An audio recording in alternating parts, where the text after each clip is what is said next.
Alright, welcome to day 4 of the 5 Days of Dios series that I've been doing here for the past few days. This is a set that I built as a commission for a guy on Facebook who got in touch with me and he wanted something to display his Metal Gear Solid figures. So we went over, his ideas and his budget and everything, and we came to this. I forget the specific name of this level in the game or this area. I'll put it on the screen, but he basically just wanted a few different details and, a scale that was going to mix in with his 10-inch figures.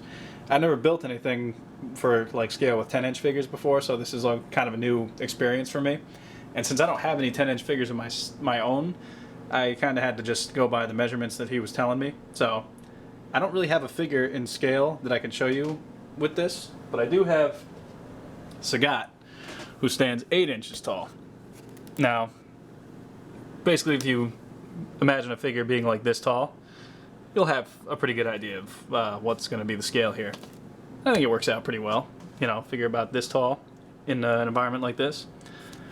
So a couple different things I wanted to try with this set.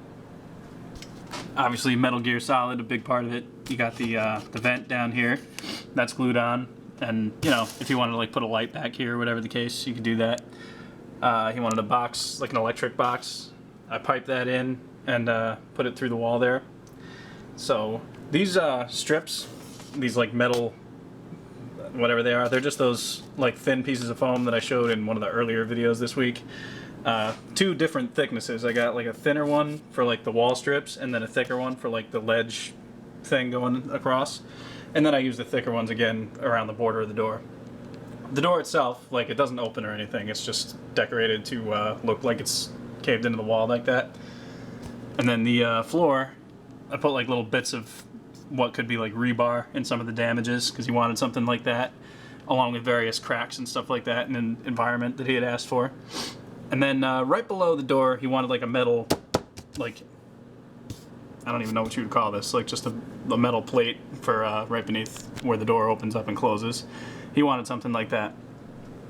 So I was able to integrate that. The panel, as you can see, is, I just detailed in some buttons and some different electrical things. Got pretty much a fuse box, I guess, underneath. Now what is cool about this is I was able to do something different with this that I never tried before. In the back here, I've rigged up some Christmas lights. I'll show you exactly, specifically. I got these at the dollar store around Christmas time. It's just a 10 LED light set. I've been back since and they don't have any more of these, so I probably should have got more, but they just take a couple of AA batteries and then you're looking at something like this. And that's what the lights look like. Now, obviously the rest of the dial you can barely see at this point, but that's just to give you an impression that the lights work.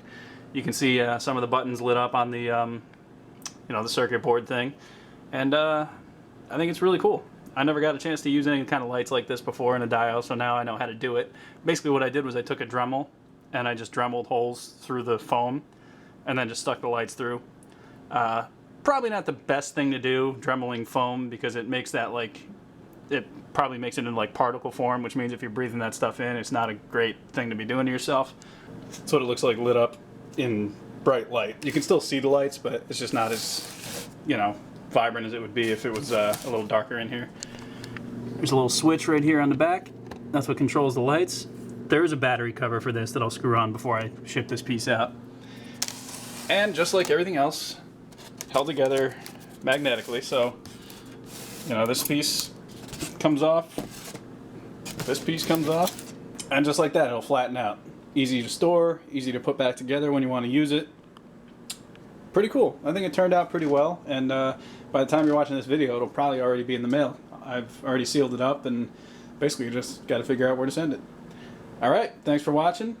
This has been day 4 of the 5 Days of Dioramas, so if you want to come back tomorrow, check out the last day, be my guest.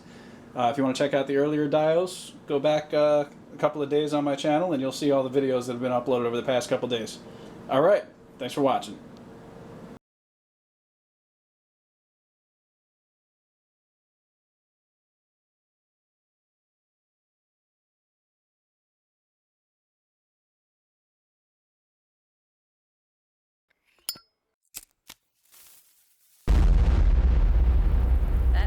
crispy.